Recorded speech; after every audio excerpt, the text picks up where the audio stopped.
4 avril de l'an 2020, premier samedi du mois d'avril. Chers amis internautes, bonjour, merci d'être au rendez-vous de votre rendez-vous hebdomadaire de décryptage de l'actualité politique nationale de la semaine sur ESAE Télévision, baptisé Info Hebdo. Pour le décryptage du jour, 3 sujets à l'ordre du jour. Nous avons les perspectives d'avenir pour les partis politiques. Bloc républicain BR, Union progressiste UP, Force Cori pour un Bénin émergent FCBE, Union démocratique pour un Bénin nouveau UDBN et Parti du renouveau démocratique PRD sont-ils tous en mesure d'obtenir les 10% au soir du 17 mai prochain? Nous en parlons ce matin sur Info Hebdo.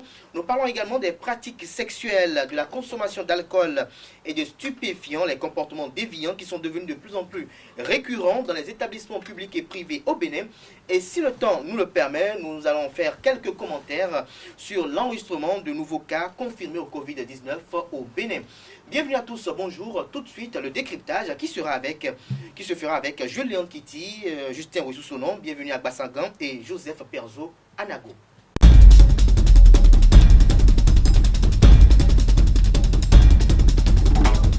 Le décryptage du jour, comme je l'annonçais à l'entame de cette émission, se fera avec Julien Kitty.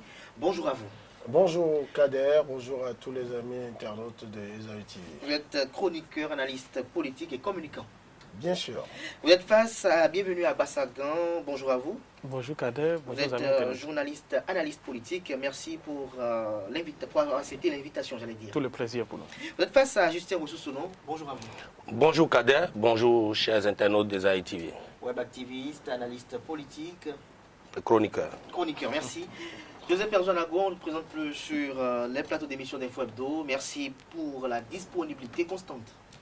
C'est à moi et je voudrais en profiter pour remercier les amis internautes de ESAE TV. Alors Julien Kitty, les formations politiques sont rendues lundi dernier à la Commission électorale nationale autonome Sénat, mardi j'allais dire, pour retirer le récépissé définitif. On note 5 formations politiques, le BR, l'UP, FCBE, UDBN et PRD. Mais dites-nous en tant qu'analyste politique, au regard des enjeux politiques actuels, est-ce que vous êtes convaincu que les 5 formations politiques sont en mesure d'obtenir les 10%?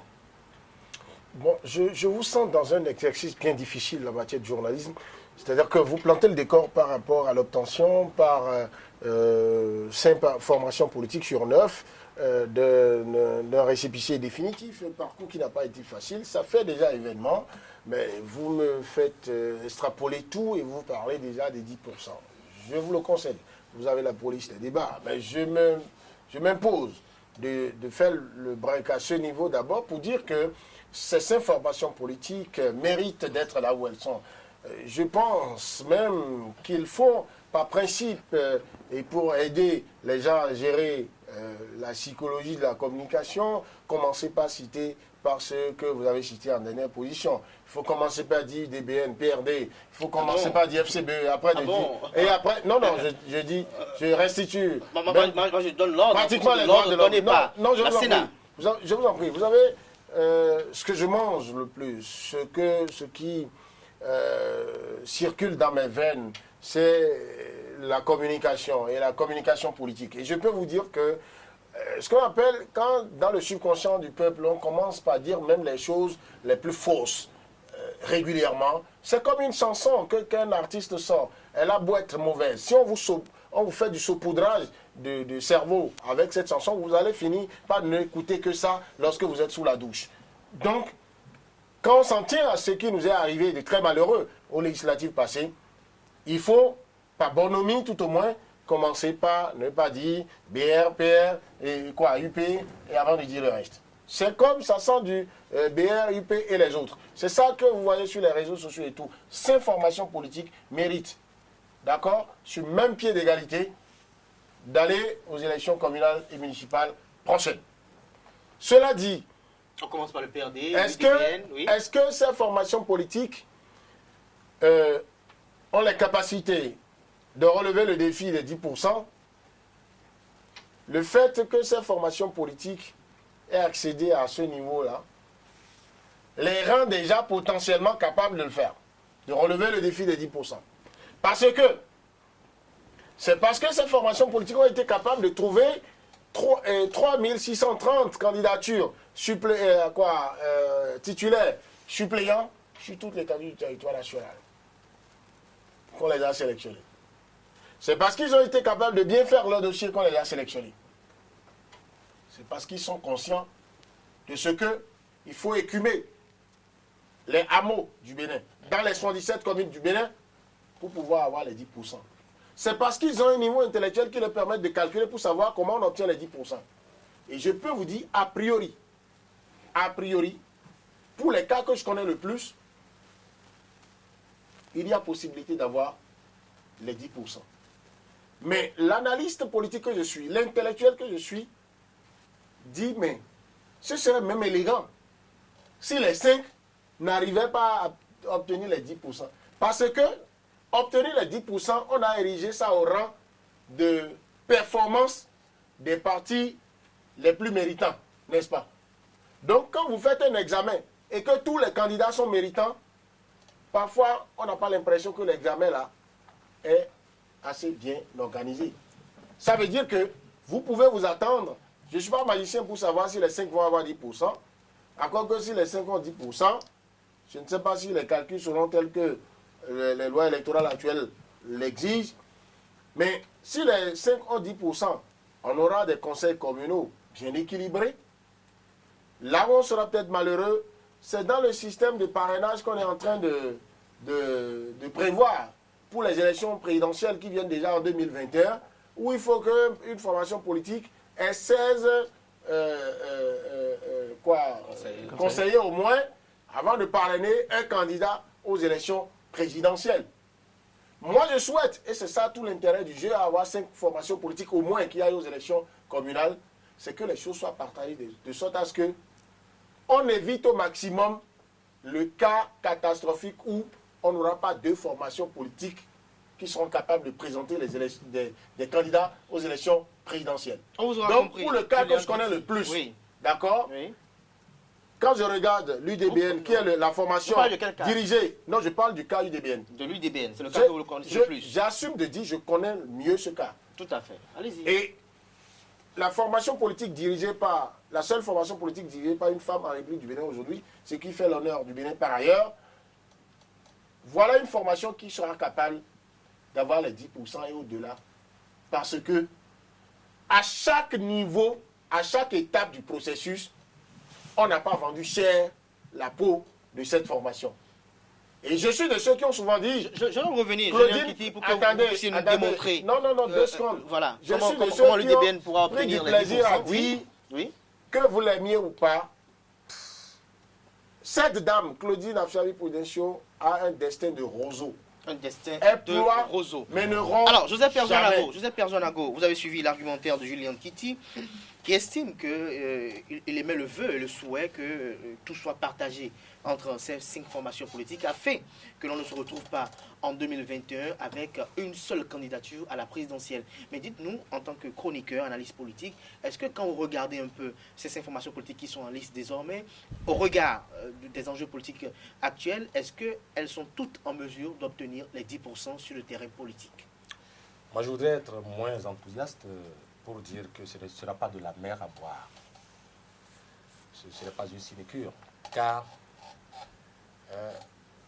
les 10% qui sont exigés par la loi, moi, depuis le début, je l'avais perçu comme un grain de sable dans l'engrenage électoral au Bénin. Et nous allons nous en apercevoir les semaines et mois à venir, encore que avec cette pandémie, je me demande si les élections vont pouvoir se tenir. À cette date? Elles vont soutenir. Si j'étais à la place des politiques... Dieu va sauver le Bénin, elles vont soutenir. Si j'étais à la place des politiques, je voudrais mettre d'abord les élections de côté. Mais ceci n'étant pas l'objet de notre discussion ici, je voudrais fermer cette parenthèse pour dire que ce n'est pas évident, donc les 10%. Et je voudrais, et ça c'est un défi auquel j'invite toutes ces formations politiques, autant qu'elles sont, il n'y a pas de petits ni de grands partis, je les mets au défi de pouvoir se taper, si je veux être trivial, les 10%. Ce n'est pas évident. Donc vous estimez que ni l'UDBN, ni le PRD, ni FCBE, ni UP, ni BR ne sont en mesure d'obtenir les 10%. Tout à fait, si les jeux sont ouverts, la transparence s'installe, nous retrouverons ici sur ce plateau, qu'il plaise aux dieux de la technique pour faire le décompte. Je mets quiconque au défi, parmi ces 5 formations, de pouvoir se taper les 10%. De pouvoir se taper les 10%. Je vais me pencher, me tourner vers Justin Oussoussono. Est-ce que vous êtes d'avis avec vos prédécesseurs dont les avis divergent? Selon Kitty, ils sont en mesure tous d'obtenir les 10%. Joseph Perzon estime qu'aucun d'entre eux ne peut obtenir les 10%. Non, je n'ai jamais dit qu'ils sont tous en mesure d'obtenir les 10%. J'ai même dit qu'il serait même élégant que les 5 n'obtiennent pas les 10%. Attendez, et je également dit qu'ils j'ai nuancé en vous disant que j'en connais. Le cas de l'UDBN. Très bien, pour dire. Et vous avez démontré tout à l'heure. Mais l'honnêteté intellectuelle veut que vous ne vous concentrez sur ce que vous connaissez le mieux. L'élégance du débat vous oblige à quand même à nous laisser la parole. L'obligation intellectuelle, l'honnêteté intellectuelle m'impose de dire lorsque mes idées sont transformées, de rectifier ça pour que vous soyez. Il y a quelqu'un qui a la police du débat.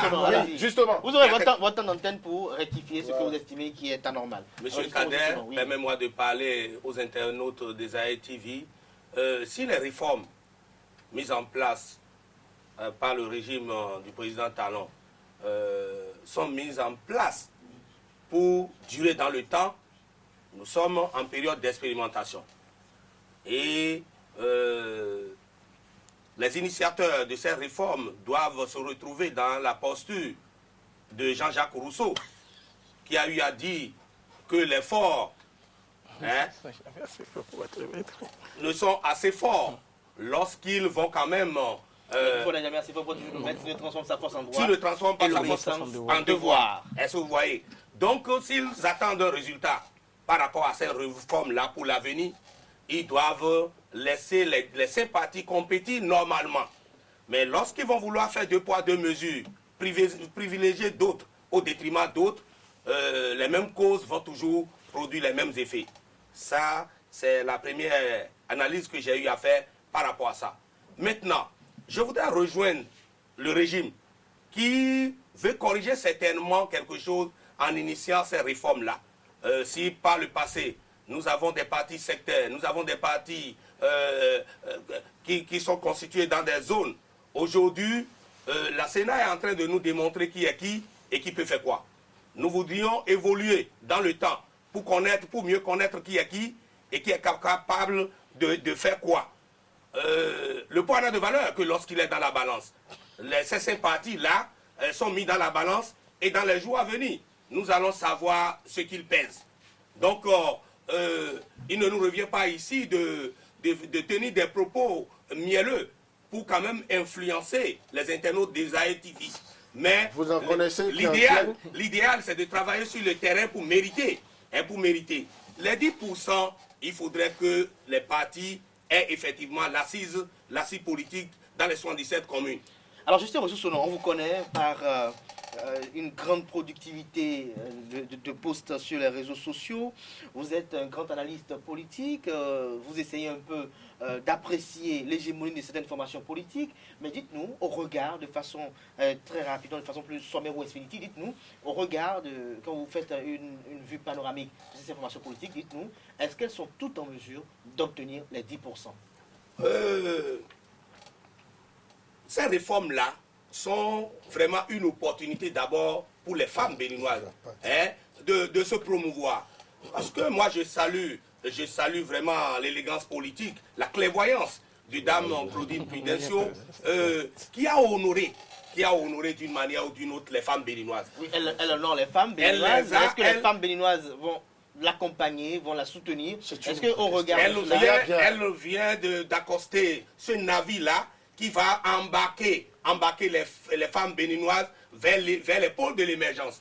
Maintenant, si les femmes vont toujours continuer par se soumettre, par se retrouver au cœur de la jungle aquatique, ça fait leur problème. Moi, je ne suis pas là pour faire la publicité. Donc, pour un parti à vous suivre, l'UDBN pourra obtenir les 10%. Oui. Alors, le cas du PRD, maintenant, on va évoluer. Le PRD, voilà un parti qui existait depuis des temps. Non. Le PRD aujourd'hui fait partie des blocs qui, en temps normal, je dis le PRD... Excusez, je vais vous couper un peu. Je vais essayer de recueillir aussi l'avis des autres par rapport à l'UDBN. Et on va le faire ainsi par rapport à cette formation politique pour que ce soit plus cohérent. Alors je me tourne vers Bienvenue à Bassagan qui est sur ce plateau depuis qu'il n'a pas encore pu réagir. Bienvenue à Bassagan. Dites-nous, au regard de ces 5 formations politiques qui existent désormais, qui vont compétir, qui vont participer aux prochaines élections à venir, celle du 17 mai prochain, dites-nous, est-ce qu'elles sont toutes en mesure d'obtenir les 10% et est-ce que, de façon plus précise, le DBN peut obtenir 10% selon vous? Kader, permettez-moi d'abord de revenir sur quelques éléments. D'abord, quand Léon Kitty parlait tout à l'heure, j'ai remarqué qu'il puise de son escarcelle communicationnelle, permettez-moi de le dire, afin de pouvoir nous faire sortir un matelas argumentaire solide. Je suis d'accord avec lui, je le comprends en tout cas dans cela. Alors, qu'est-ce qu'il faudrait dire? Lorsque nous prenons les différents partis politiques, il est l'heure d'aller à la professionnalisation des partis politiques. Lorsqu'on prend les partis politiques, lorsque vous allez dans ce que j'appelle la sociologie politique, il y a les fonctions essentielles d'un parti politique. Et Max Weber, vous allez sur le net, en a dégagé la fonction sociale, la fonction tribunicielle, la fonction de participation à la gouvernance. Aucun parti politique au Bénin ne remplissait ces conditions, permettez-moi de le dire. C'est pourquoi moi je dis que nous n'avons pas de partis politiques au Bénin. Nous avons du narcissisme politique, il faudrait le dire. Ce sont des gens qui ne savent pas de quoi ils veulent parler en réalité. Quand on parle de la chose politique, les gens vont me dire que nous avons le PRD, le Parti du Renouveau démocratique. Mais je vais vous le dire, lorsqu'on passe au scanner et ces différents éléments, vous allez remarquer que le parti dans lequel il y a un seul leader et que c'est lui qui a l'hégémonie nécessaire, que ce soit l'hégémonie financière, que ce soit l'hégémonie décisionnelle, et que c'est lui qui dirige tout, nous ne sommes pas dans un parti politique, nous ne sommes que dans un club, ce sont je dirais, nous sommes dans un conglomérat, voilà, c'est clair en réalité. Et donc, cela livre à du mercantilisme politique. Voilà ce que nous avons. Aujourd'hui, il y a une réforme du président Patrice Talon. Moi, j'ai salué cette réforme-là, parce que la chose politique, ce n'est pas un terrain où on ne doit pas travailler avec une certaine rigidité. Il faut travailler avec la rigueur nécessaire qu'il faut. Et donc, quand on dit aujourd'hui, excusez, excusez, il faudrait que j'aille à la fin de mon analyse. Et donc, ce qu'il faudrait dire par rapport à ça, quand on parle aujourd'hui de 10%, j'ai entendu mon doyen dire tout à l'heure que les 10% qui se sont retrouvés dans ce test-là, c'est un grain de sable dans l'engrenage. Et donc, moi je ne suis pas d'accord. Parce qu'aujourd'hui, la modernisation d'un parti politique doit passer par un filtre.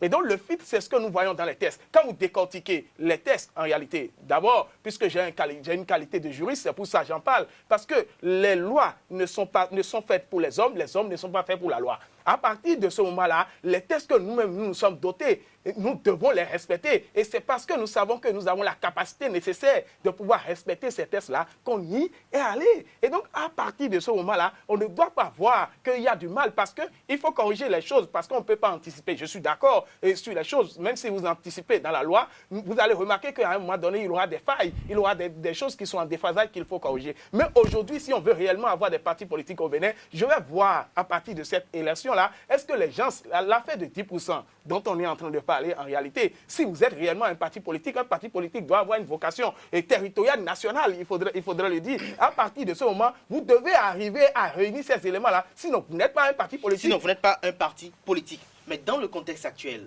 bienvenue à Bassagan, lorsque vous jetez un regard panoramique sur ces 5 formations politiques qui sont désormais dans la course, est-ce que le BR, selon vous, est en mesure d'obtenir les 10%? Est-ce que l'UDBN est en mesure d'obtenir les 10%? Est-ce que le PRD est en mesure d'obtenir les 10%? FCBE et l'UP. Permettez-moi d'aller de manière pédagogique. Je prendrai d'abord l'UDBN. Parce que, vous savez, dans tout ce panorama-là, c'est un parti politique qui est dirigé par une femme.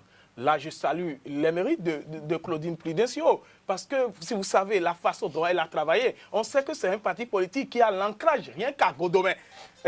Dans Bomé-Calavi, je dirais. Dans Bomé-Calavi. Et donc, aujourd'hui, que la dame aille jusqu'à ce point, c'est exceptionnel et qu'il faudrait saluer cela. À vous entendre, vous êtes heureux qu'elle ait pu obtenir les 3630 dossiers. Effectivement, parce que ce n'est pas facile dans cette atmosphère-là où il y a tellement d'hommes. Il faudrait préciser que la dame aille jusqu'à ce point. Moi, je lui décerne satisfait. Mais ce qui reste à faire, c'est le travail sur le terrain. C'est ça qui est nécessaire. Quel sera le résultat pour ce parti politique? Je sais que c'est un parti politique qui ne sera pas boycotté parce que naturellement, on aura un assentiment, je dirais, un sentiment très heureux à l'égard de ce parti politique-là, parce que c'est dirigé par une femme. Et donc, c'est une différence. Voilà un élément qui est à l'actif de ce parti politique-là. Dans un débat aussi sérieux, non, excusez-moi, dans un débat aussi sérieux... Non, Kitty, vous n'allez pas le couper, je vous en prie. Je ne l'ai pas coupé. Non, je ne l'ai pas vous coupé. allez réagir tout de suite après lui. Non, demandez-lui si je l'ai coupé. Il n'a pas fini.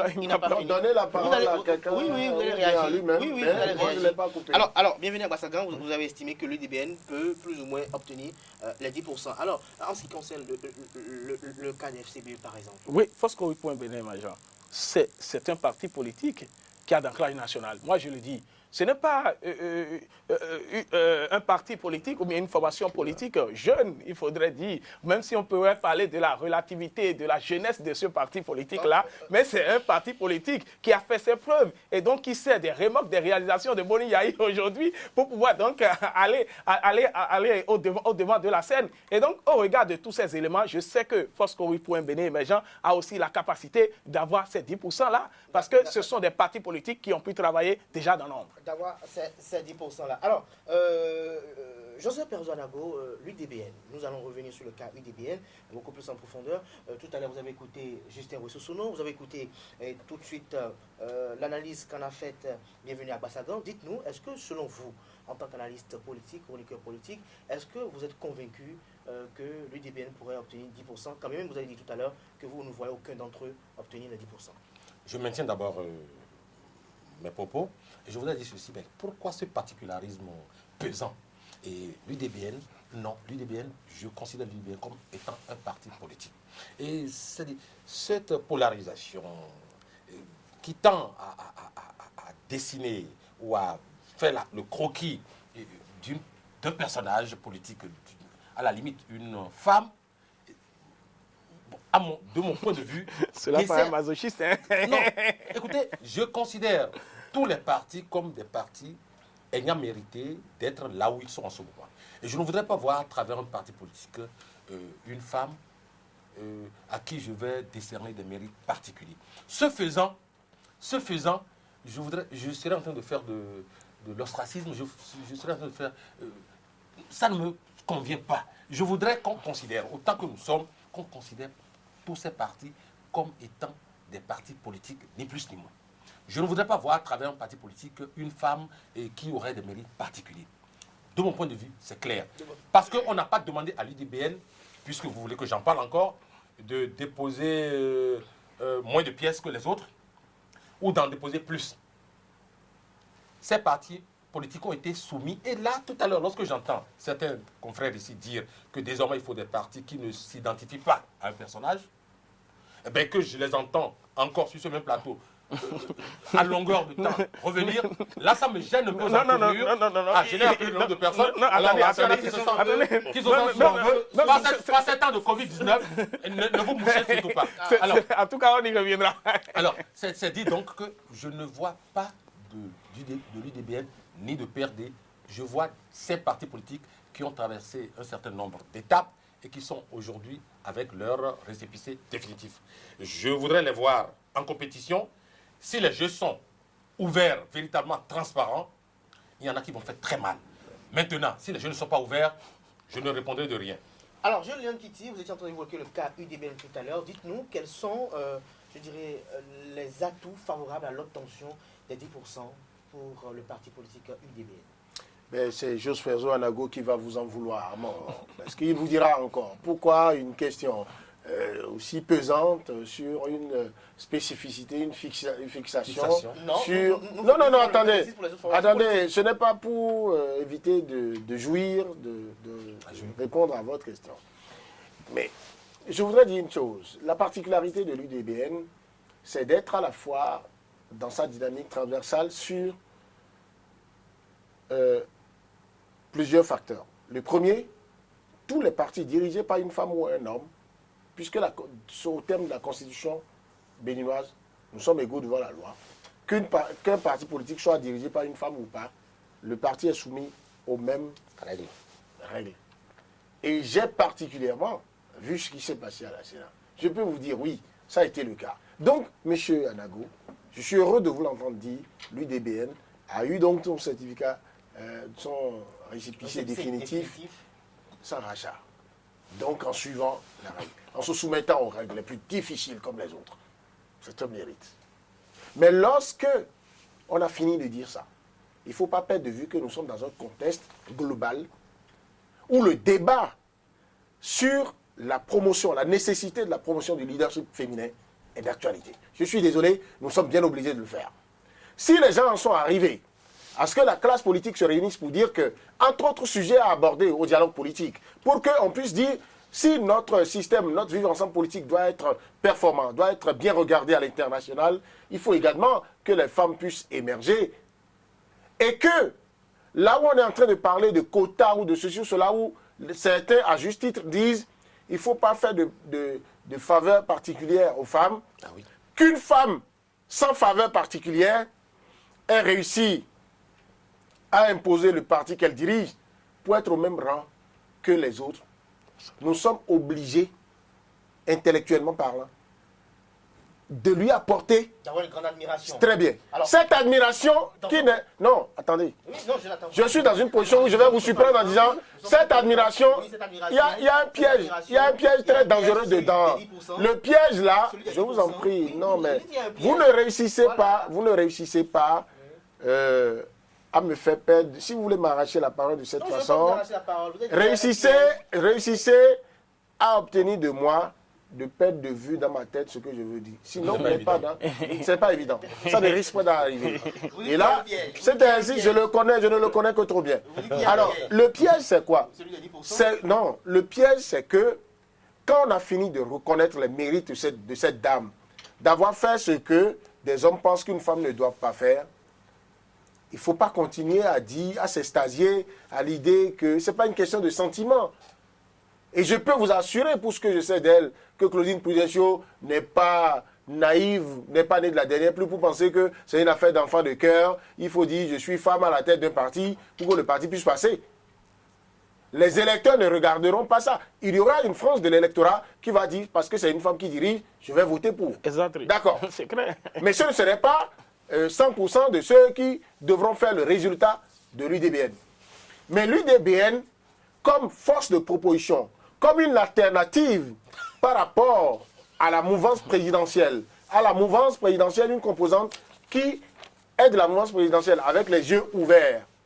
Mais j'ai vu une dame qui est capable, parce que souffrir qu'on parle de la dame, ça n'enlève pas, ça n'enlève rien à notre souci de dire qu'il ne faut pas qu'une personne continue d'avoir son hégémonie sur les formations politiques. Vous n'allez pas me dire, moi qui ai suivi de façon très constante, depuis, je ne veux pas oser dire que j'ai ce nombre d'années d'expérience dans la presse, et face à des gens comme vous, je laisse mon chapeau. C'est-à-dire, moi qui ai suivi de façon constante, depuis 20-25 ans, le comportement du personnel politique béninois, et qu'il est commenté depuis 20 ans au moins, je dis, vous n'allez pas comparer l'hégémonie s'il y a hégémonie de Claudine Prudencio sur l'UDBN, à l'hégémonie de Mbedi sur le PRD, d'Albert Tevois sur Personne sur un certain NCC et notre cause commune, d'un certain Personne Émile Derlin-Zissou sur UNDP, d'un certain Nicéphore Soglo sur la RB. La RB, Nicéphore Soglo, son hégémonie sur la RB ne s'est effritée qu'à la disparition de la RB. Il ne pouvait pas avoir un autre dirigeant de la RB pour ça. Le PSD, vous ne pouviez pas en avoir qu'il puisse exister sans Bruno Amoussou. Vous comprenez, ce n'est pas la même chose que Claudine Prudencio. Voilà, donc c'est pourquoi nous devons nous permettre, lorsque nous sommes dans ce contexte-là, de parler de la dame. Les 10% sont... Vous savez qu'aujourd'hui, avec les élections communales, ce sont les arrondissements qui sont les circonscriptions électorales. Et pour une première fois, il faut en être heureux, vous qui êtes donc en principe, pour ce que je sais, spécialiste donc des questions électorales, des questions politiques. Toutes les formations politiques ont été amenées à choisir les candidats du terroir. Pour ces élections-là, c'était impossible de trouver, de parachuter des candidats.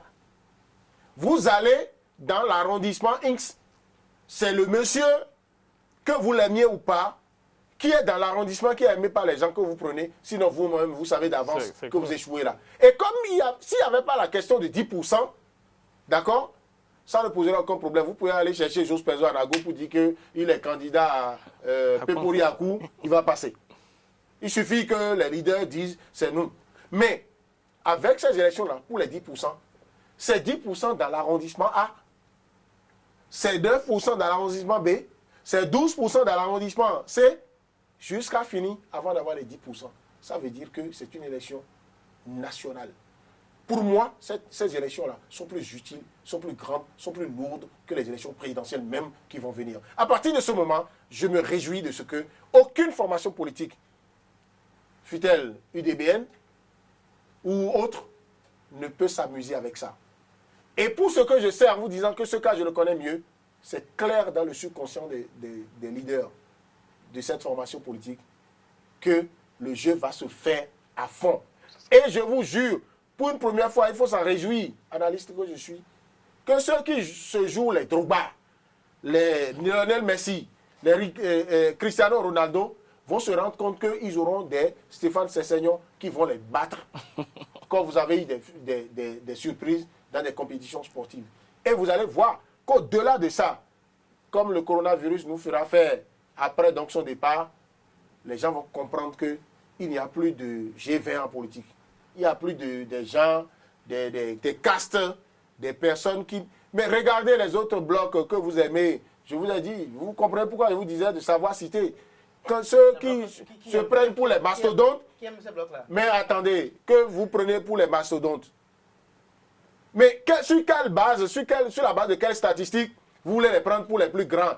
Quand en avril 2019, on a eu élection législative, il n'y avait que les deux.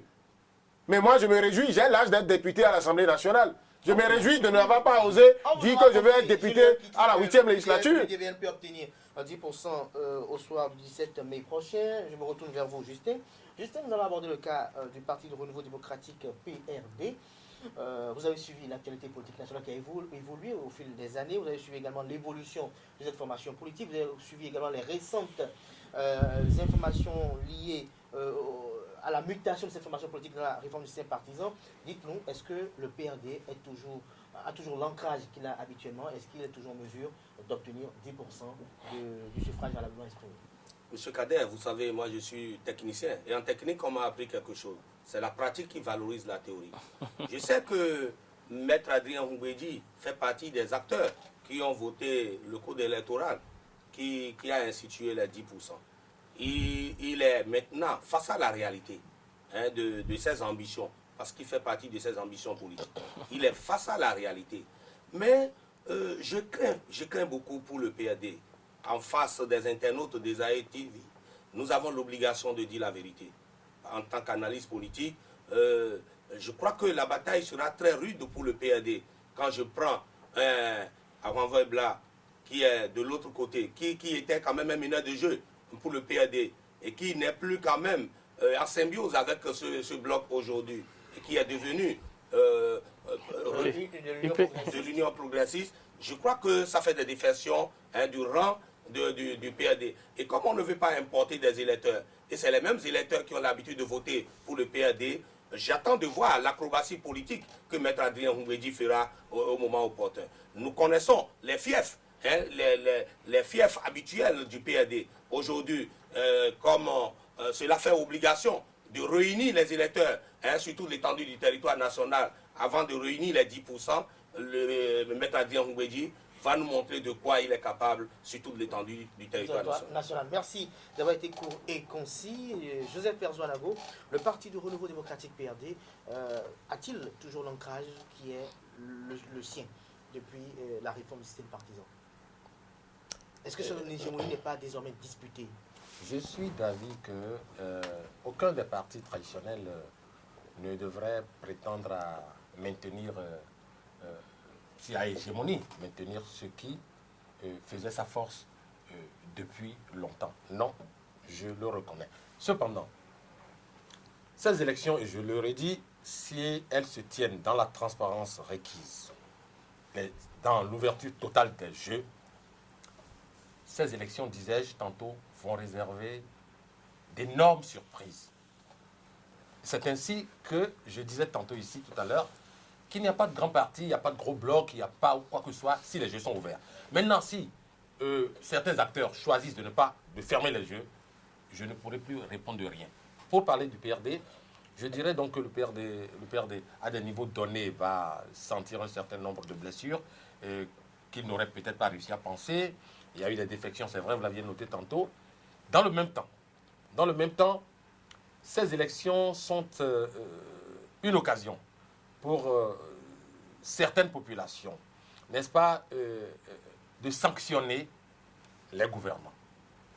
Et si on se retrouve dans des contingences du genre, il est à craindre que le PRD qui est donné pour mort dans certaines contrées pourrait peut-être renaître de ses cendres tel un phénix et faire très fort. Il en sera de même pour certains partis qui n'auront même pas besoin de faire du boucan dans certaines zones et vont faire le plein. C'est cela la surprise de ces élections. Et donc, moi, je voudrais me garder de croire qu'il y a telle formation politique relevant de telle ou de la mouvance pour tout dire, qui va rafler les mines. C'est faux et c'est archi faux. Si les jeux sont ouverts, nous aurons la plus grosse surprise. Le PRD est quand même de la mouvance aussi. Je dis, le PRD est de la mouvance, certes, mais le PRD n'est pas perçu par certains de ses traditionnels militants comme étant de la mouvance. C'est important, il faut le dire. Ce serait peut-être envers et contre Maître Adrien Mbedi que certains de ses militants le classent ou continuent de le classer comme étant hors mouvance. C'est ça en fait le jeu que certains politiques ne mènent pas. Et j'ai dit tantôt ceci, certains vont avoir la surprise de leur existence lorsqu'ils ne vont même pas faire campagne, pour être vulgaire, dans certaines contrées et faire le plein. Mais ce plein n'est pas dû au fait qu'ils ont de beaux yeux. Ce plein est dû au fait que certains ont décidé, n'est-ce pas, de sanctionner. Et quand on veut sanctionner, on dit, bon, ben, je ne sais pas. C'est-à-dire que vous estimez qu'il y aura des électeurs qui ne vont chercher à voter ni pour l'UP, ni pour le BR, ni pour FCBE, et vont essayer de voir entre le PRD et l'UDBN, c'est ce que vous insinuez? Qui vont choisir des partis autres que ceux qui prétendent avoir... J'ai été assez clair, c'est ça? Ben, c'est cela, mais je n'appelle pas de nom de parti. Merci à vous, vous êtes Père Zouanago. Je me retourne vers... bienvenue à Bassagan, le Parti de Renouveau démocratique PRD. Est-ce qu'il garde toujours son hégémonie qu'on a toujours connue depuis ces dernières élections auxquelles il a participé? Il faut dire que le PRD est décimé de ses vertèbres, il faudrait dire, parce que vous connaissez le score que fait souvent ce parti politique à Porte-Novo. Vous savez, moi je suis porte-novien bantin et donc je connais un peu l'actualité politique du Parti du Renouveau démocratique. Aujourd'hui, il ne faudrait pas donner au PRD sa suprématie d'hier. Le doyen disait tout à l'heure qu'il pourrait arriver que ce parti politique-là renaisse de ses cendres. Oui, je le concède, mais avec ce que je vois avec ce parti politique-là, j'en doute fort. Je ne suis pas péremptoire là-dessus, mais j'ai une présomption irréfragable, permettez-moi de le dire de cette façon-là, sur ce parti politique-là, parce que quand vous prenez le PRD, allez dans les hameaux, allez à Tchoumi, demandez qu'est-ce qu'ils savent réellement du PRD. C'est ça un parti politique. Et moi, je le défends toujours, et je vais toujours défendre cela. Aujourd'hui, c'est vrai, on voit qu'il y a d'autres partis qui naissent, c'est vrai, et donc avec des actions. Mais ce que je dis réellement par rapport à l'ancrage national dont on dit d'un parti politique, j'en doute fort qu'aujourd'hui, en tout cas, par cette élection communale, que le PRD puisse aller comme par le passé. Donc, je ne suis pas si sûr, permettez-moi, seulement que les figures emblématiques qui se retrouvent au sein de ce parti politique-là peuvent l'aider à se retrouver à un niveau donné. Et donc, pour cette affaire de 10% qui fait charmer certains, qui attise d'autres.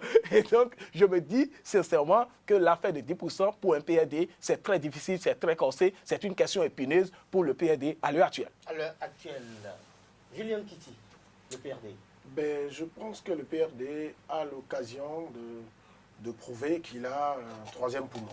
Moi, je développe depuis quelque temps la théorie du troisième poumon. Et je la tiens d'une scène banale de football. Vous m'excusez de retourner régulièrement au sport. J'ai commencé ma carrière de journaliste par le sport. Vous voyez un match de football du Cameroun contre, je ne me rappelle plus trop, une autre équipe, où on a fait jusqu'aux prolongations. Tout le monde est fatigué.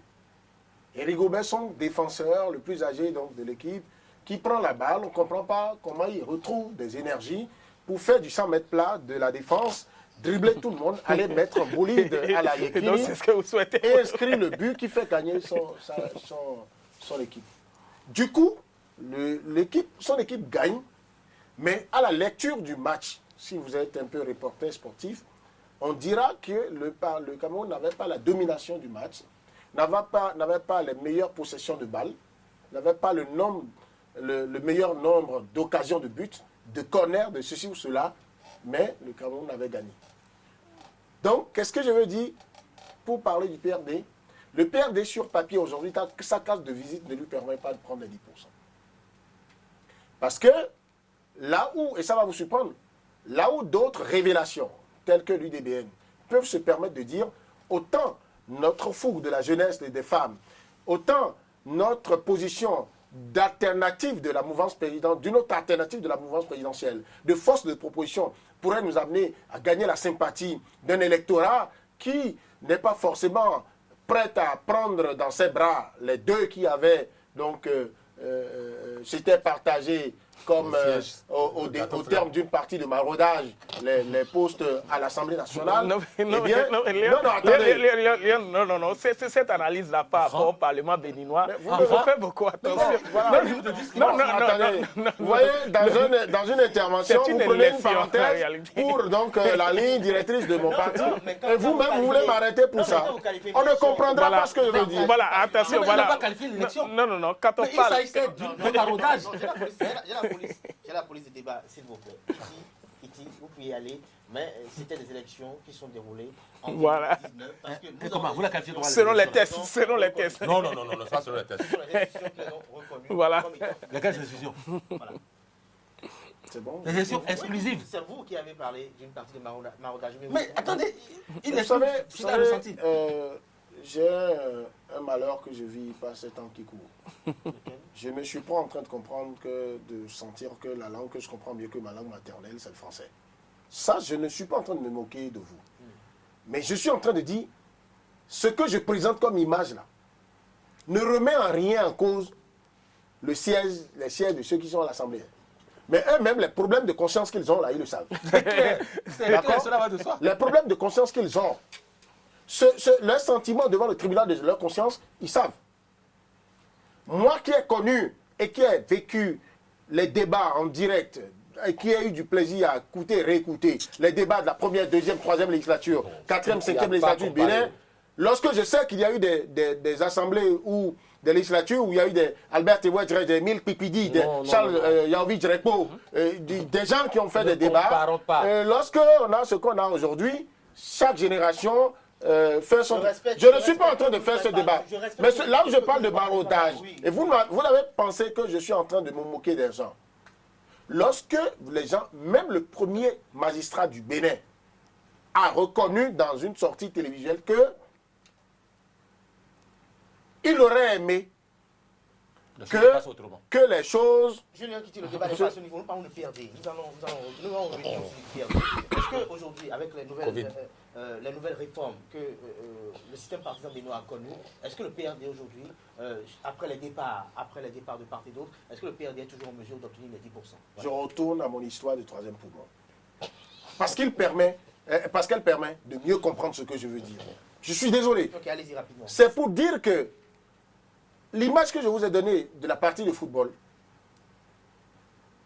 veut dire, par parallélisme des formes, que le PRD aujourd'hui, dans cette forme aujourd'hui, dans ce qu'il en reste, ne peut pas permettre de dire en amont, d'office, le PRD va prendre. C'est quand même un parti qui a été amené à avoir 19 députés à l'Assemblée nationale dans ce pays. C'était quel système? Non, attendez. Lorsque on parle de ça, et avec les péripéties vécues par le PRD, avec les plumes perdues, avec le PRD aujourd'hui qui est obligé de dire contre vents et marées, quel que soit celui qui vient à la tête du pays, je suis mouvancier, d'accord? Alors, dans un contexte où d'autres formations politiques ont étendu le tentacule dans la partie Ouémé Plateau, il faut donc un miracle. Il faut donc que les leaders du PRD sortent une carte à laquelle les gens ne s'attendent pas. C'est tout ce que je veux dire. Merci. Ce troisième poumon qui va permettre que... Parce que dans la sociologie Oui. béninoise, Oui, on voit lui que- parlait de sociologie politique tout à l'heure, Oui, c'est sociologie très béninoise, important. oui, oui. Ça dit que si Pour conclure. les gens veulent qu'avec le Lomé Plateau et d'autres régions du pays permettre au PSD d'avoir 10%, c'est qu'ils vont sortir une carte que les gens ne voyaient pas venir. Mais si c'est les cartes classiques qu'on connaissait, ça ne marcherait bien pas. sûr. Ça ne marchera C'est pourquoi pas. je parle de On toi. vous a Donc, compris, je nous avons compris. ne suis pas en train de me moquer des gens. Justin, sous son nom, il y a au sein de cette compétition, il y a deux partis politiques qui avaient participé aux élections législatives dernières, l'Union progressiste et le Bloc républicain, lesquelles formations politiques sont qualifiées par certains observateurs de la vie politique comme les plus grands partis politiques du pays, mais à y voir de près, avec les enjeux qui y concourent, êtes-vous rassuré du fait que ces deux formations politiques sont en mesure d'obtenir les 10% au soir du 17 mai prochain? Quand j'observe bien l'UP et... Vous pouvez aller cas par cas, BR et UP. Oui, quand j'observe bien l'UP et BR, ça me rappelle l'histoire de Léa et Rachel dans le livre de Genèse dans les Saintes Écritures. Vous savez, ces filles de Laban ont tous épousé leur cousin Jacob. Oui. Mais si j'observe bien la jalousie, cette jalousie, que les deux sœurs se sont livrées au foyer de leur cousin Jacob, je peux vous dire que la dichotomie politique qui va naître du BR et de l'UP sera profitable au FCBE et au PAD, pourquoi pas à l'UDBN. Parce que avoir ce qui se passe, avoir la méfiance même au niveau des candidats. Vous savez, jusqu'à l'heure où je vous parle, les militants de ces deux blocs-là ne savent même pas à quelle position ils sont. Est-ce des blocs ou des partis politiques? Mais nous sommes allés des blocs politiques. Attendez, Nous sommes allés des appelons-les blocs. blocs, appelez-les Non, mais pas conglomérats, si Nous vous sommes voulez. allés des blocs Et politiques. puis on va Je vous avancer. dis, les différents candidats ne sont pas s'ils sont titulaires ou suppléants. À la veille, à quelques mois des élections. Vous voyez, ça pose un problème. Et là, allez sur le terrain. Quand vous allez à Boycon, par exemple, je prends les trucs comme ça, par exemple, quand vous prenez Boycon, cette dichotomie qu'il y a entre les militants BR et les progressistes, mais les gens seront fatigués et ils vont dire, mais pourquoi? Nous sommes tous, voilà deux partis qui sont dans la mouvance, qui défendent les causes politiques du pouvoir en place et qui ne veulent pas s'entendre. Il vaut mieux voter pour FCBE parce que il y a Karl Marx qui a eu à dire dans son ouvrage d'idéologie sur le marxisme-léninisme qu'en cas de perte de boussole et d'idéologie, tout phénomène tend toujours vers son contraire. Quand les gens ne sauront plus, les gens ne se retrouveront plus dans cette philosophie politique de l'UP ou de BR, ils seront obligés d'aller à FCBE ou bien à l'UDBR. Est-ce que vous voyez? Ça dit que vous pouvez estimer que ces deux formations politiques, à savoir le Bloc républicain et l'Union progressiste, travaillent main dans la main pour qu'il y ait des concessions. Je vous dis, ce sont ces deux formations politiques. Je doute trop fort même que ces deux formations politiques aient les 10%. Vous savez pourquoi? Quand les gens ne vont pas aller sur le terrain, ils étaient deux formations politiques à aller aux élections législatives. Mais si vous observez bien la guerre de leadership qui a eu lieu Avec les violences électorales. avec les violences Et électorales, le taux de participation qu'on a eu. Faut pas aujourd'hui, Et la cagnotte qu'ils ont rassemblée. Il ne faut pas 15%, les deux ensemble. et aujourd'hui, Je suis désolé. et aujourd'hui, ils vont se Non, livrer. ils arrivent. Ils vont se livrer encore les mêmes guerres. Oui. Cette guerre sera profitable tout cas, aux autres formations si les politiques. jeux- si les Et jeux c'est sont là, ouverts, quand je prends, ça va faire mal. quand je remonte dans le septentrion, à Paracou, il y aura encore cette dichotomie politique. Or, le septentrion était considéré comme le fief électoral des FCBE.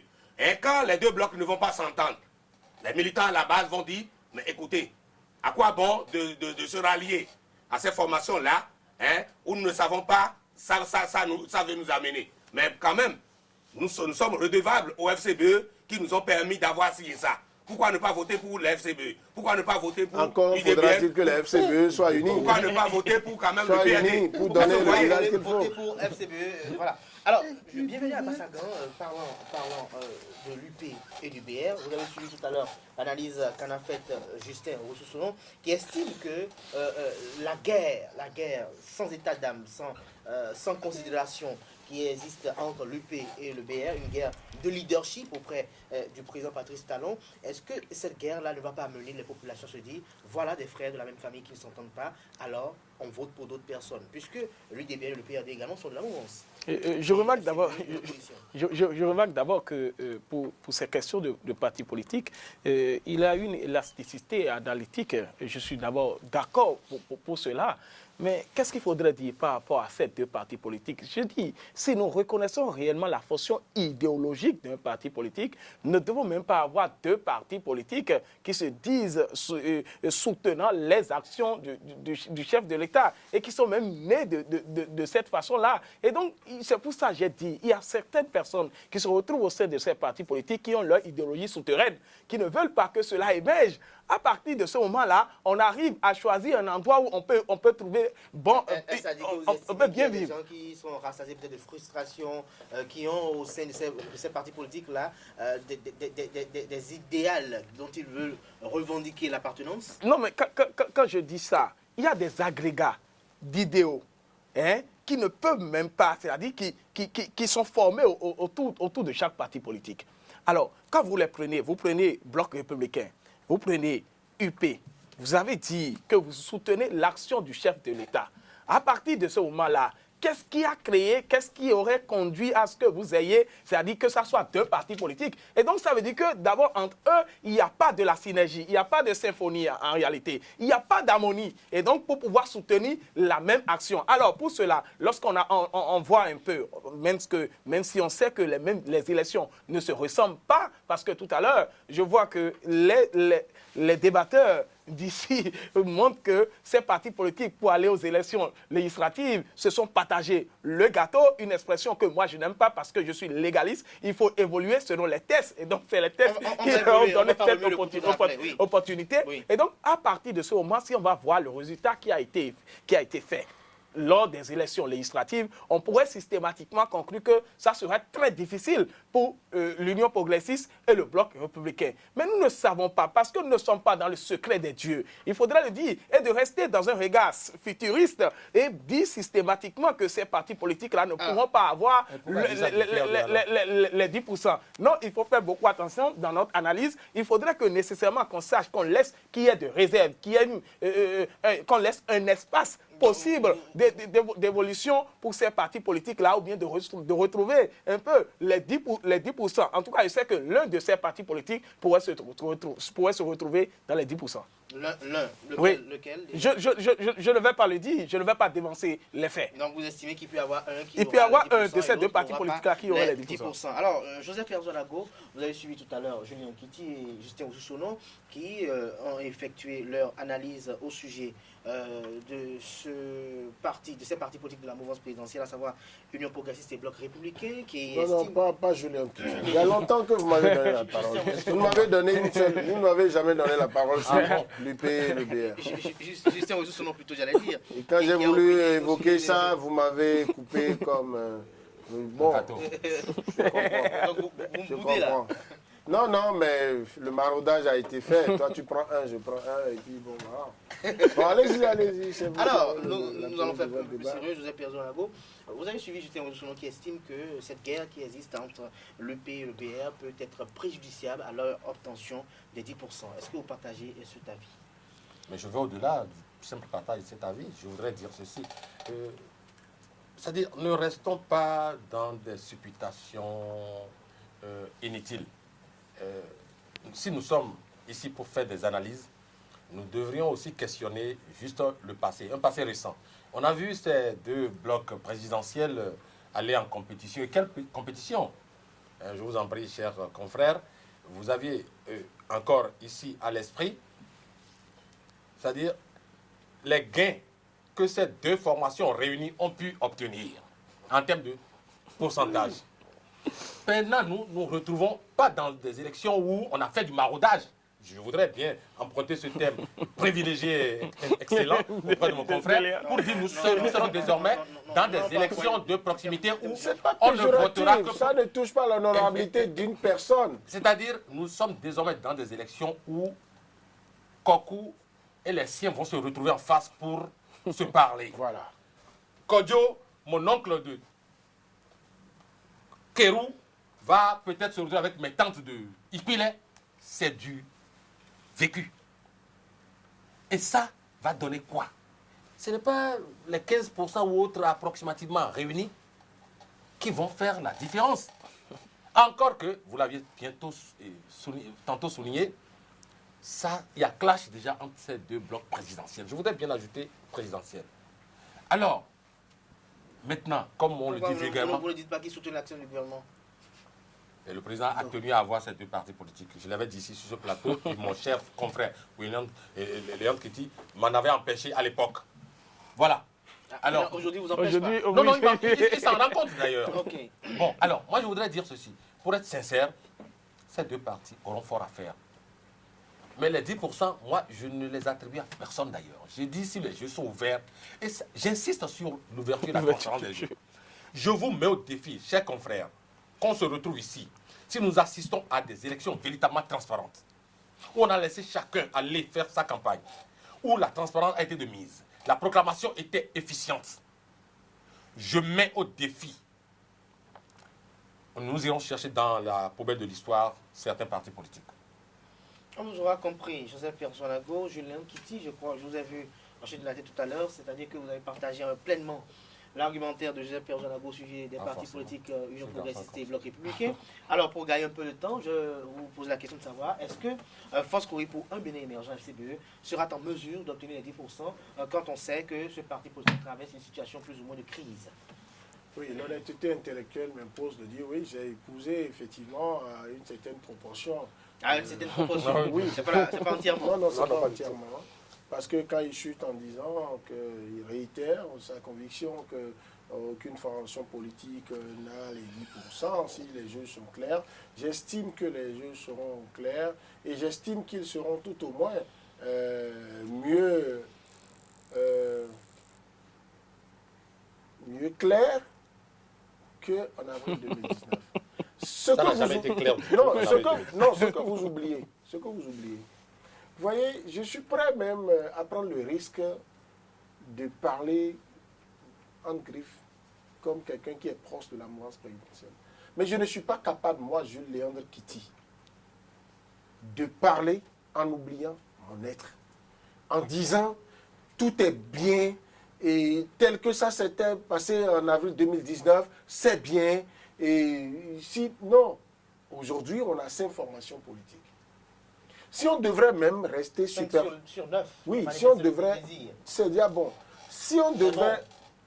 Parce que la Sénat a donné la preuve que les règles éditées par l'arsenal juridique qui gouverne les opérations électorales dans notre pays actuellement n'ont pas été respectées par les partis qui ont été recalés.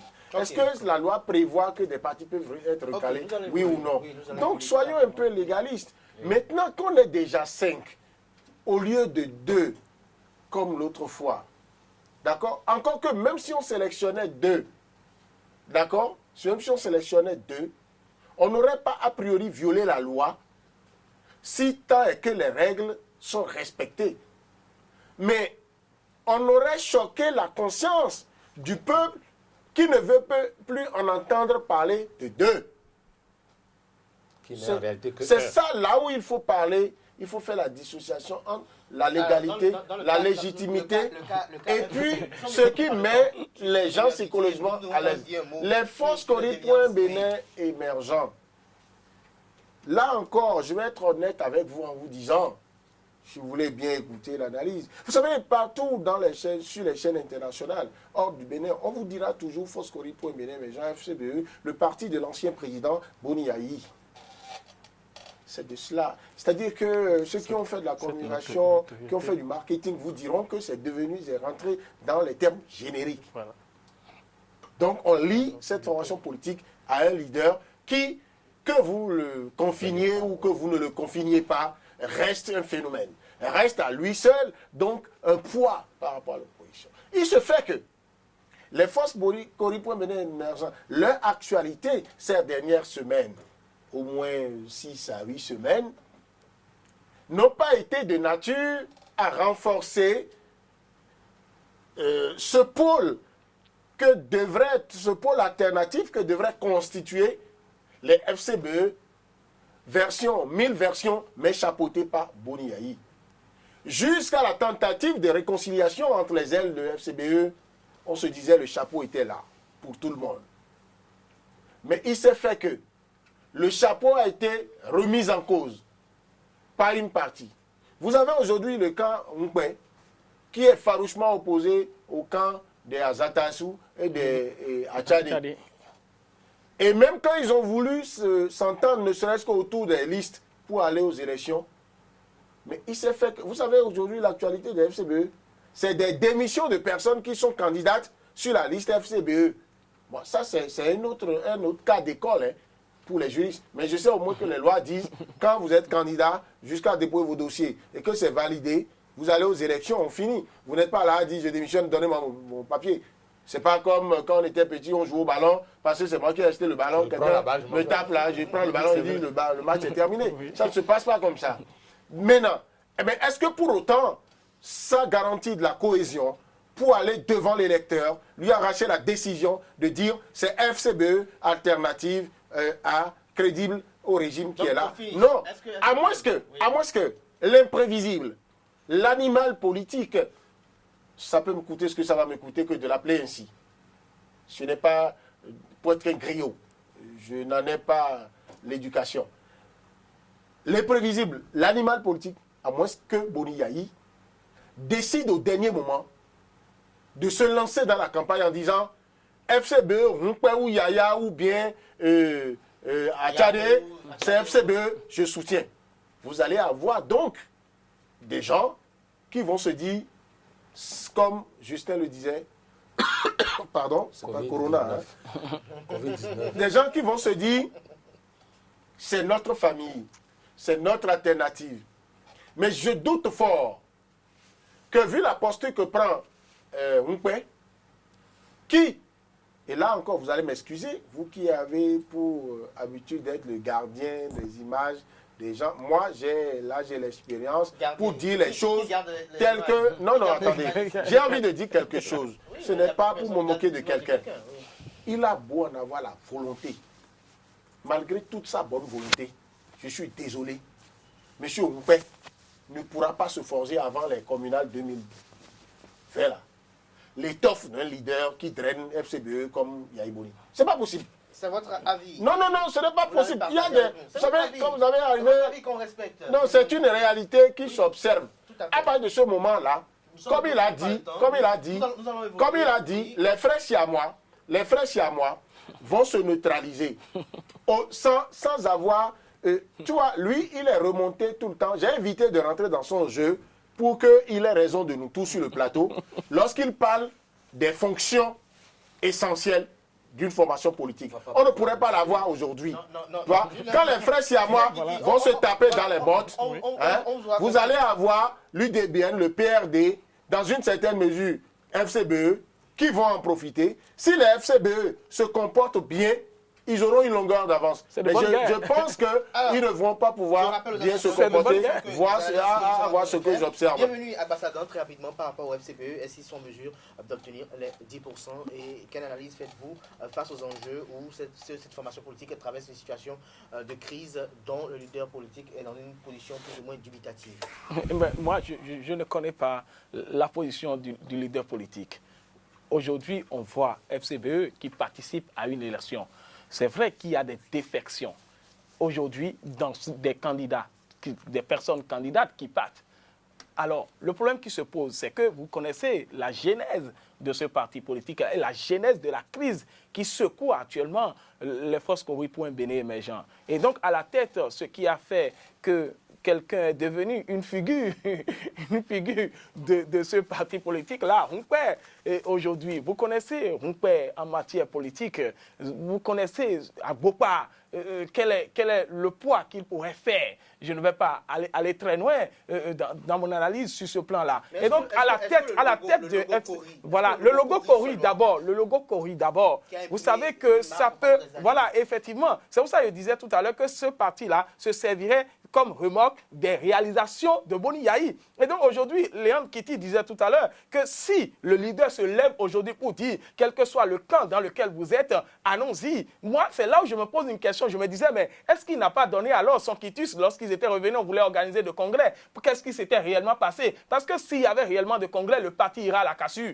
Permettez-moi de le dire de cette façon-là. Et donc, lorsqu'on aurait dû laisser cette fissure-là, on aurait réellement à avoir la position, ce que je sais de la position de ce leader de Boni Yahi, permettez-moi de le dire de cette façon. Aujourd'hui, c'est que je sais que c'est son parti politique et donc je ne sais rien de tout ce qui se passe de sa position. En tout cas, ils vont aux élections, ils se disent opposants et donc ils n'ont qu'à agir tel que cela se doit, mais avec les défections sur le terrain, ça serait très difficile. Justin Roussono, FCBE, est-ce qu'ils sont en mesure d'obtenir les 10% dans le contexte actuel? Nous sommes samedi 4 avril. Depuis le plateau des AE TV, je vais faire une prophétie aux internautes des AE TV. Vous savez, les FCBE feront mal. Les FCBE feront mal en ce sens que l'histoire des FCBE me rappelle, la position des FCBE me rappelle l'histoire de la femme frivole que le roi a épousée. Finalement, la femme frivole s'est enfuie avec le trône. Et c'est ce qui se passera, c'est ce qui se passera avec les FCBE. Je ne voudrais pas rester dans cette posture-là de l'Allemand Hegen, qui a eu à dire que l'Afrique est un continent sans histoire. Je me rappelle de l'histoire de l'ANC. L'ANC, quand Nelson Mandela est emprisonné, tous les militants sont dans le maquis. Mais quand l'ANC quand Nelson Mandela sort de sa prison, vous voyez la reconstruction. Oui.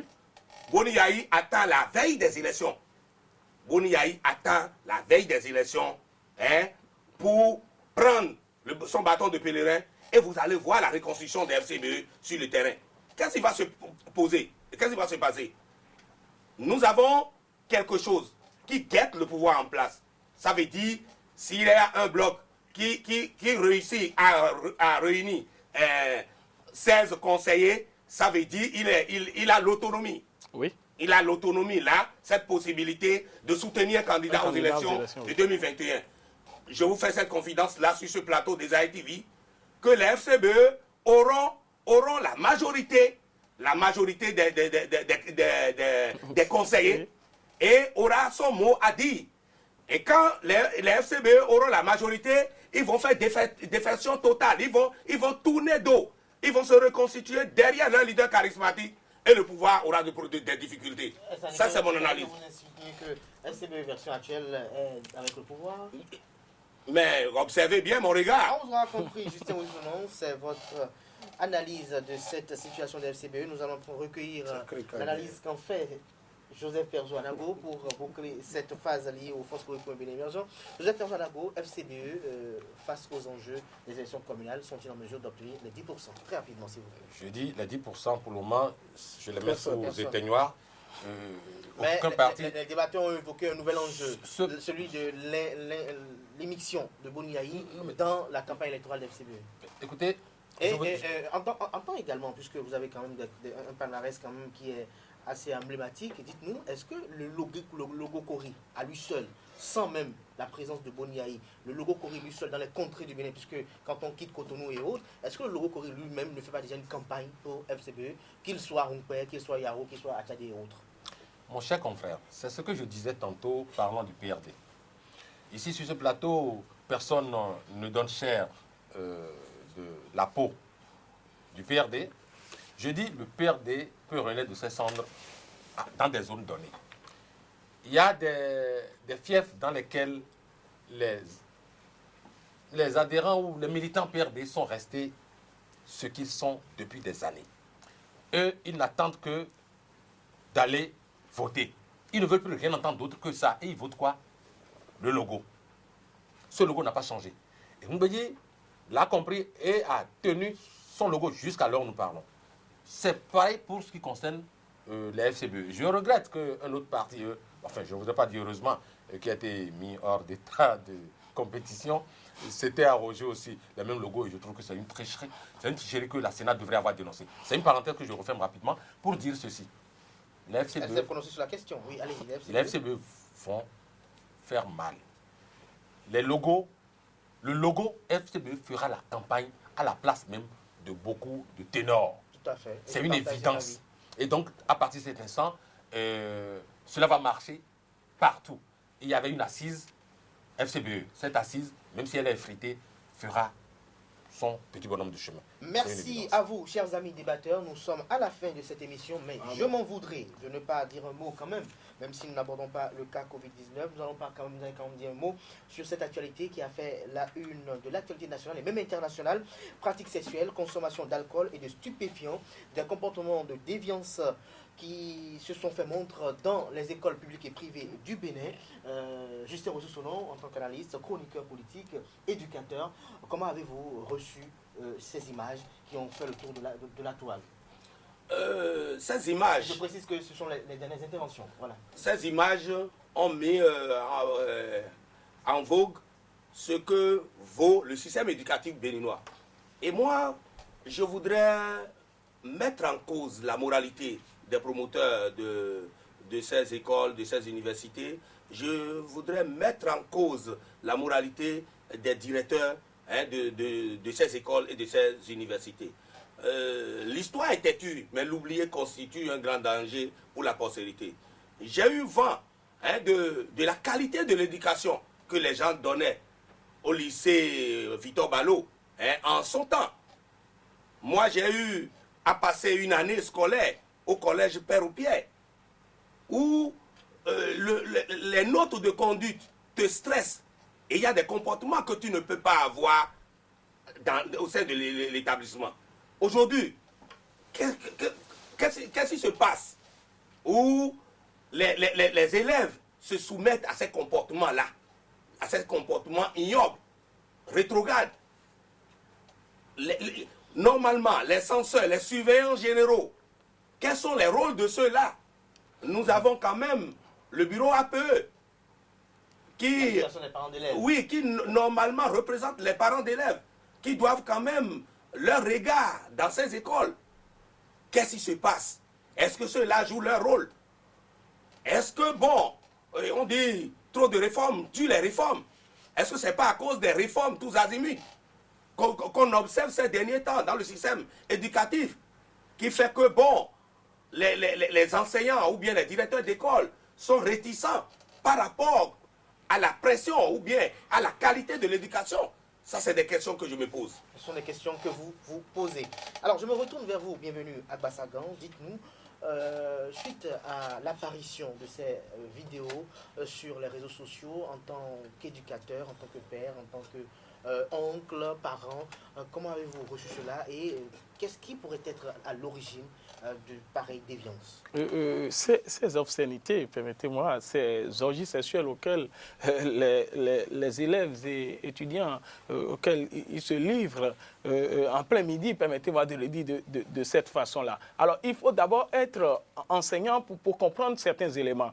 Aujourd'hui, lorsqu'on travaille à une hyper-fragilisation de la fonction enseignante, aujourd'hui, lorsque le parent vient confondre les autorités, l'enseignant devant l'enfant, aujourd'hui, lorsqu'il y a une démission, en tout cas, de l'éducation parentale, parce que l'éducation d'un enfant, c'est un espace, c'est une histoire, c'est une culture, c'est une civilisation, c'est un avenir et un devenir commun. Et donc, toutes ces choses-là sont mises dans un ensemble. Et l'éducation, en réalité, il y a plusieurs éducations, il faudrait préciser. Il y a l'éducation familiale, l'éducation de la rue, l'éducation qu'on donne à l'école, l'éducation religieuse. Et donc, lorsque l'éducation familiale et l'éducation religieuse n'arrivent pas à avoir de la suprématie afin d'équilibrer les autres éducations, c'est le déphasage là que nous remarquons aujourd'hui. Parce que nous sommes africains, nous avons une culture en réalité. Je prends un exemple très simple. Lorsque nous voyons les telenovelas, permettez-moi de le dire de cette façon, ces telenovelas qui sont dans un marketing de destruction considérable des valeurs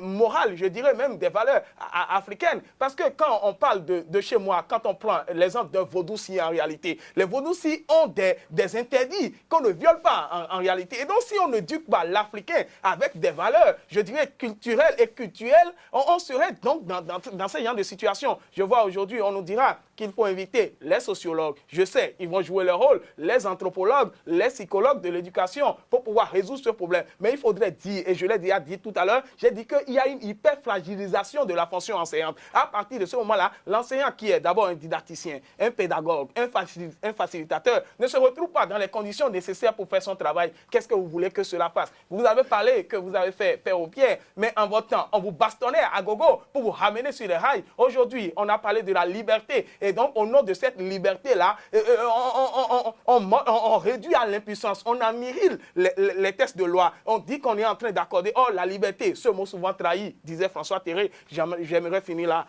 Alors, Joseph Persona-Go, je vais être un peu plus long avec vous, puisque, à vous voir, vous êtes même le plus âgé sur ce plateau. Vous êtes père, vous êtes parent, vous avez gardé des enfants.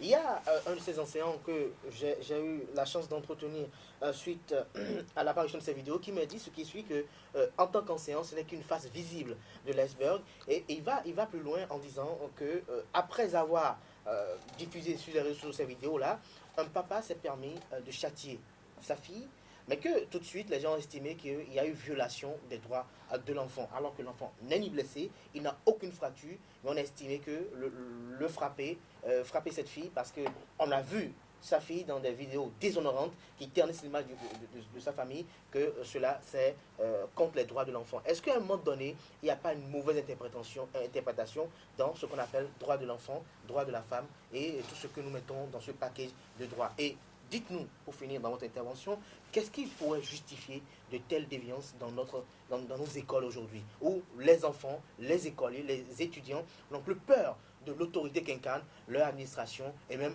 leur fondateur? Merci, cher confrère. Du haut de mes nombreuses années de vie, je voudrais prendre le dessus et dire ceci. Non, mais pour faire plus sérieux, j'ai des enfants. J'ai sous mon toit des enfants à qui je donne une certaine éducation. Et je voudrais dire, lorsque je regarde ce qui se passe, et au regard de ce que vous venez de dire, je dis, la cellule familiale, à des moments donnés, a failli. Vous n'enverrez votre enfant vers une école qu'avec ce qu'il détient de chez vous. Je voudrais m'expliquer pour dire ceci. En année scolaire, c'est vrai, je pourrais traiter de tous les noms, comme le parent le plus rétrograde. En année scolaire, il n'y a pas de télé, par exemple, à la maison. La télé est là, mais c'est complètement déconnecté. Ce n'est qu'à l'orée de ces congés qu'on a réallumé la télé et pour des heures données. Bon, chacun a sa façon donc d'aborder ces choses. La télé, c'est vrai, pourrait constituer un instrument qui permet à l'enfant de progresser. C'est ainsi aussi que ça peut, si ce n'est pas bien guidé, peut constituer aussi un gouffre pour enterrer l'éducation de l'enfant. Et on a observé un phénomène. Moi, je collabore avec certaines universités privées ou certains lycées. J'ai constaté que ces établissements, il y en a qui ont institué un certain nombre de règles. Il n'y a pas de téléphone portable, par exemple, au sein de ces structures. Et j'ai observé aussi que des parents viennent, lorsque les responsables chargés de l'éducation, les directeurs des études, par exemple, en arrivent à saisir les téléphones portables de ces enfants, et Dieu seul sait, il y en a qui sont hors de prix. Vous trouvez des enfants, par exemple, qui sont juste après le baccalauréat en deuxième année, qui exhibent des téléphones de l'ordre de 800 000, 500 000 en allant. Même.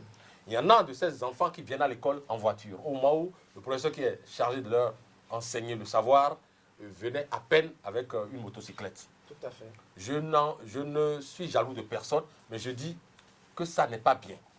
Alors, lorsqu'on arrive à saisir ces téléphones portables, parce que les règles de ces écoles l'imposent, des parents, il se trouve des parents qui viennent insister pour retirer les téléphones. Mais je connais au moins, heureusement, je ne voudrais pas appeler de nom d'établissement, mais lui, il a évoqué un nom tout à l'heure, et cet établissement a encore un cours préparatoire. Un international a été cité ici qui détient un cours préparatoire. Et donc, c'est strict et c'est rigoureux.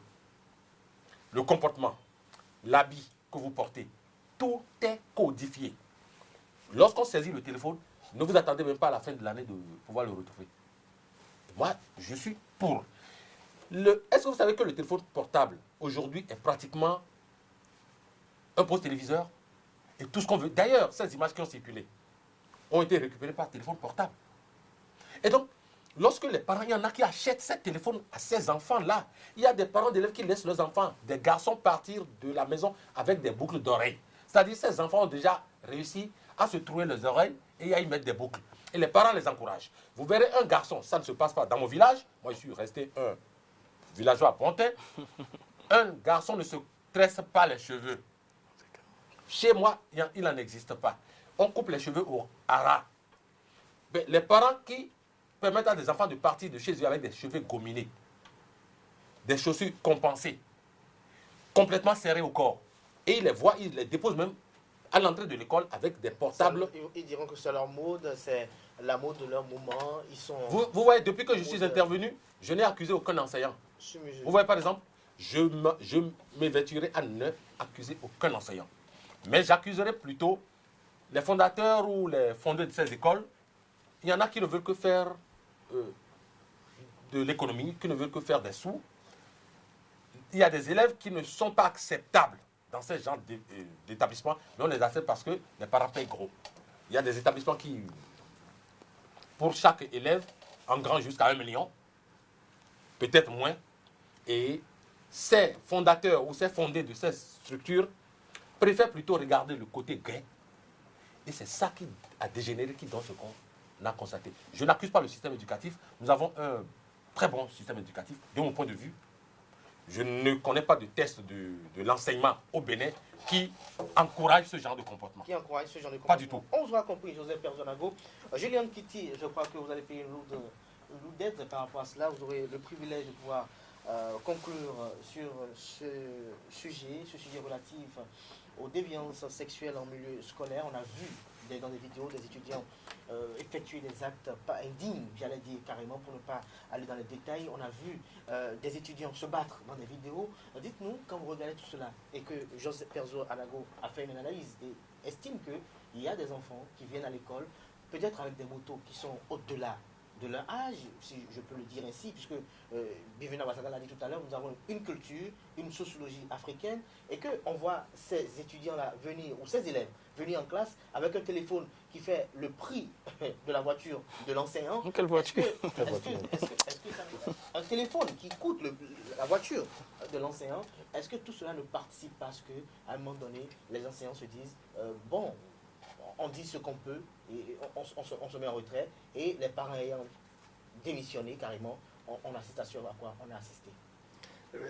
Kader, j'ai mal pour mon pays parce que on a pris l'habitude de faire les mêmes diagnostics, de répéter les mêmes choses. Je fais de l'incantation sur les problèmes et les causes. On les connaît.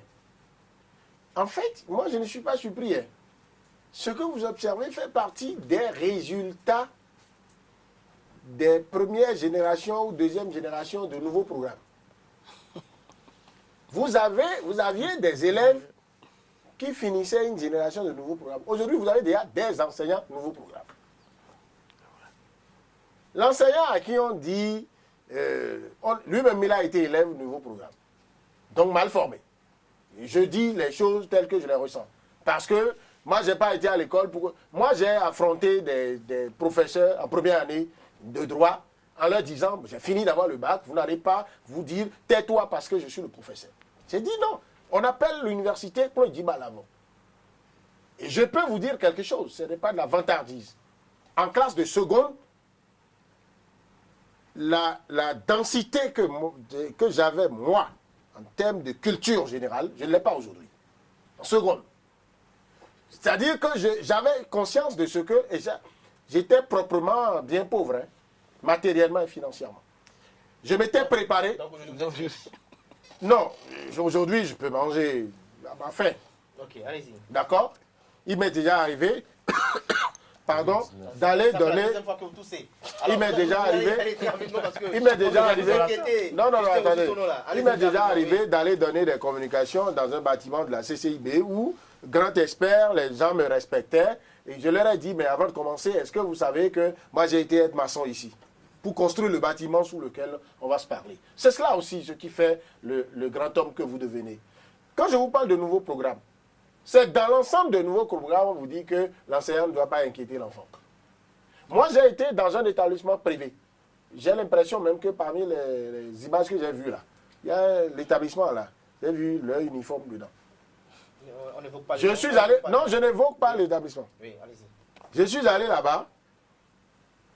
Je veux intervenir pour régler un problème par rapport à un élève. Je vois 3 enfants à genoux devant un monsieur qui était, bon, visiblement un enseignant ou un surveillant. Après, on m'a dit c'est le surveillant général. Une fille au milieu, les deux disent c'est ma copine. L'autre dit non, c'est lui qui a pris ma copine. Mais ils n'ont pas plus de 15 ans, ces enfants. Ils étaient en face du surveillant général qui avait une lanière mais qui ne tombait sur personne. Et lui-même, il s'attrapait les cheveux. Et je vais voir le censeur après, je dis, mais celui qui est là, il est quoi? On dit, c'est le surveillant général. Je dis, mais les enfants s'amusent devant lui. La fille se levait parfois, donc, moi, jusqu'en classe de terminale, au CG à Papa Centre, où Dieu seul sait, pour ceux qui ont fait là-bas, au moment où j'étais là, je pouvais tenir tête à beaucoup de personnes, mais le surveillant général, d'accord? Le surveillant général, je me rappelle même le nom, Michel Gagné, quand il te voyait dans les escaliers, dans des proximités avec une fille, en train de faire des discussions qui n'ont rien à voir avec les exercices, mais il était prêt à te mettre la lanière. Mais quand vous ne pouvez pas avoir ça, Est-ce que vous voulez maintenant je vais vous dire, insinuer les enfants, le fait qu'on ait cherché à bannir le châtiment corporel du système éducatif fait partie d'une des raisons que attendez, de l'obtention de cette non, il y a qu'on a banni le châtiment corporel, d'accord? On a banni, il a parlé d'un processus, hein, un processus machiavélique de fragilisation, c'est-à-dire à forte dose de l'enseignant, de la fonction enseignante et de la personnalité de l'enseignant. Moi, vous faites de moi un enseignant aujourd'hui, ça ne risque pas d'arriver qu'un enfant, même terminal, qui puisse... Non, je suis l'enseignant. Je ne vais pas lui crier dessus que je suis l'enseignant. Mais je lui donne envie de me respecter. Et je dis aux parents, vous ne venez pas me dire que si votre enfant a des retards d'éducation, si on vous le fait savoir, vous ne venez pas m'insulter. Maintenant, dans ces établissements, vous savez, ce sont ces établissements qui vous ont souvent dit, on a fait 100%, les établissements privés qui sont concernés dans ce qui arrive là, sont les plus en vue. C'est symptomatique.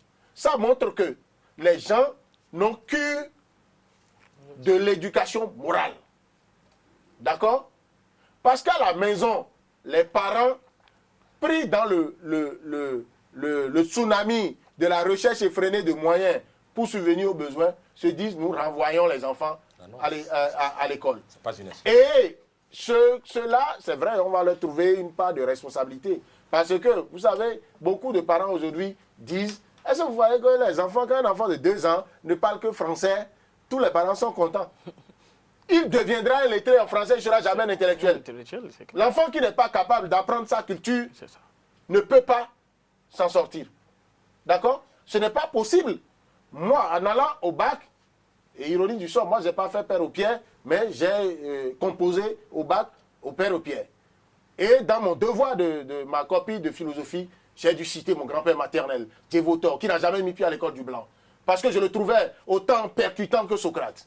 Merci à vous. D'accord? Et les valeurs que ceux-là nous ont inculquées montrent que quand tu es en train d'agir dehors là, on te dit toujours, agis de sorte à ce qu'on ne te demande pas, c'est l'enfant de qui? Exactement. D'accord? Aujourd'hui, maintenant, les enfants qui se sont... C'est les enfants même qui se sont filmés. Ils n'ont pas tort, les enfants. Non, non, non. Sinon, ils n'auraient pas filmé. C'est parce qu'ils en sont arrivés à un niveau où ils se disent, c'est ça qui fait le buzz. D'abord, le son en fond sonore, là, quand vous suivez la musique, là, vous allez comprendre que... Ils ont mis la musique, ça dit que c'est de bons spécialistes. Non, non, c'est de... La même musique sont au Bénin. Ils sont très forts en communication digitale. Hein. C'est des gens qui font de bons montages, la musique en fond sonore. Ils ont fait des productions. On revenir encore au sujet la semaine prochaine. Ils sont très loin, hein, donc vous n'allez pas les rattraper. Au Bénin, qui a été employé pour beaucoup d'écoles et c'est la même musique qui est également employée. Il faut en arriver à fermer, il faut fermer ces écoles-là. Vous n'avez pas parlé des sanctions. Ça y est, on va dire à ces enfants de rester à la maison 10 jours et chaque établissement se lève pour dire, et nous avons dit non, il y a des médias pour les accompagner et tel établissement a dit non, a sanctionné tel nombre d'élèves, non. Il y a des exclusions également. Non, écoutez, on ferme les établissements et les gens vont se prendre au sérieux. Politique, chroniqueur, vous êtes également communicant, vous étiez face à Joseph Perzo Anago, directeur de publication du quotidien béninois La Dépêche. Il était à côté de Bienvenue Agba Sagan, journaliste, analyste politique, et le 4e invité, Justin Osusonon, web activiste, analyste politique. Merci à vous, chers amis internautes, merci pour la fidélité, merci pour l'attention constante au programme 2 heures de télévision, comme vous pouvez d'ailleurs le percevoir. Ce n'est pas bien évidemment la belle forme, mais je vous promets de vous retrouver samedi prochain avec l'envol ordinaire. Portez-vous bien et n'oubliez pas de prendre rendez-vous demain de l'invité. Excellent week-end en compagnie de nos programmes sur les www.eztv.bj.